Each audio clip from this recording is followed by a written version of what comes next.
Respected colleagues, the eighth order of the day is a motion on increasing rate of suicide in Nigeria, standing in the name of Hon Chukwuma Umeoji. Hon Umeoji is invited to move the motion. Umeoji, representing the good people of Agwata Federal Constituency. Mr. Speaker, my motion is on the increasing rate of suicide in Nigeria.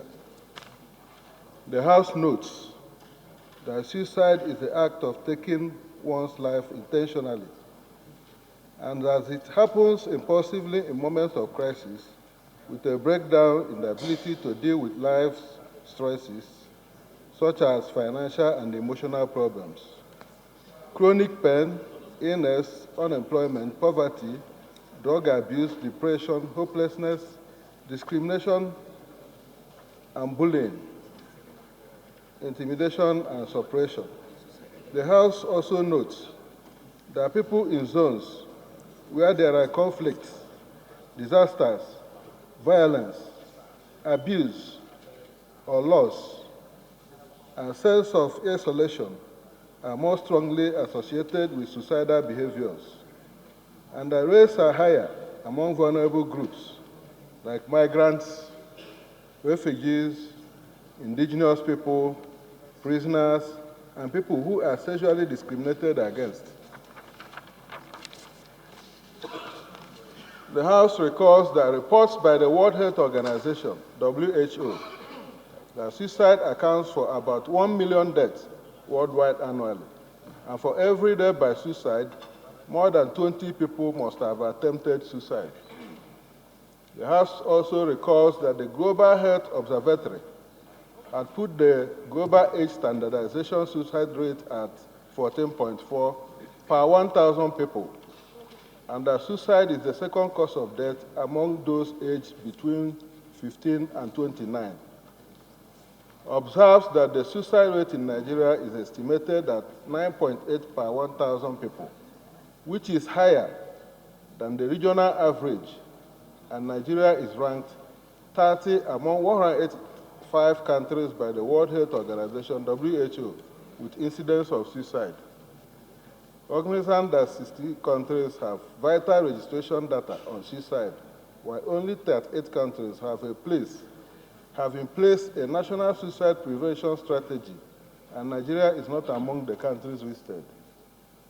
Also cognizant that suicide is one of the conditions in the WHO Mental Health Gap Action Program, MHGAP, of which Nigeria is a member nation, and is committed towards the global target of reducing suicide rate in countries by 10% in 2020.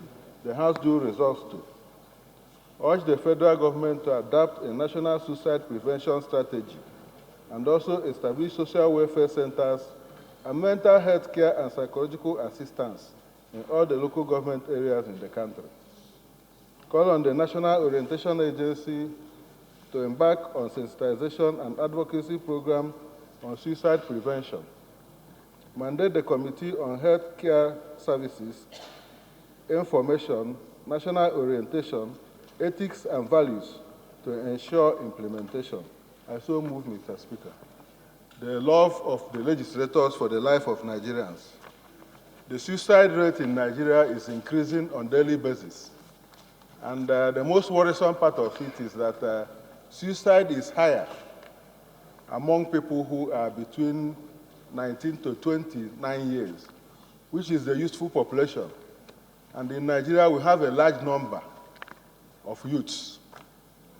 And one of the most important part of it is that suicide is triggered by, especially in Nigeria, by unemployment and then poverty. There are other factors, but these are the two most principal factors involved in the cause of suicide in Nigeria. The level of unemployment, as we know, is increasing far beyond the statistics that we are seeing, because on a daily basis, the last one released by the World Health Organization, more and more people are dying. The problem with suicide in Nigeria is that most of the cases are not reported because people fear stigmatization. So out of every one reported case, you have about approximately 50 unreported cases. And if one person attempted suicide, know that around that environment, you have up to 24 or 25 people that are also in that bracket. And once somebody lost the ambition of contemplate attempting suicide, there's every likelihood that not giving proper attention, the person might end up committing suicide.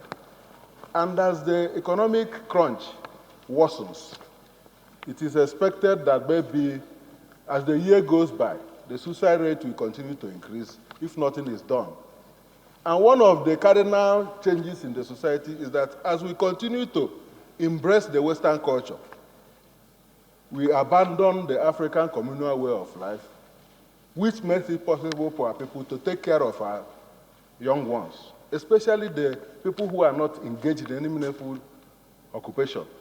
In a traditional African setting, everybody cares for everybody.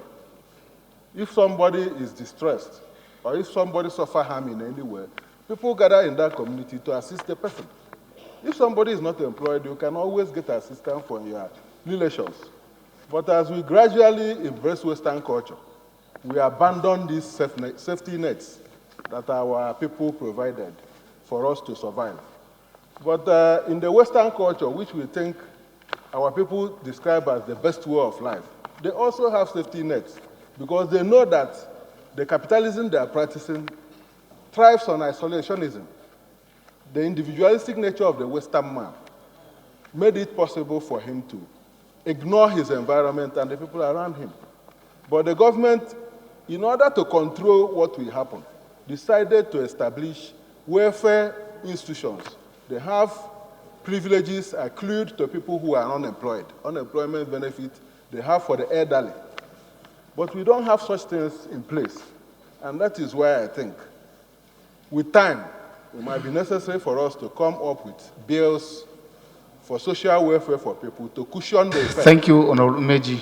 And but Honorable Speaker, just one more point. Thank you. If somebody knows that, if somebody knows... Honorable Umeoji, be guided. Honorable Umeoji, be guided. So I now put the question. Those in favor of the motion say aye. Those against say nay. The ayes have it.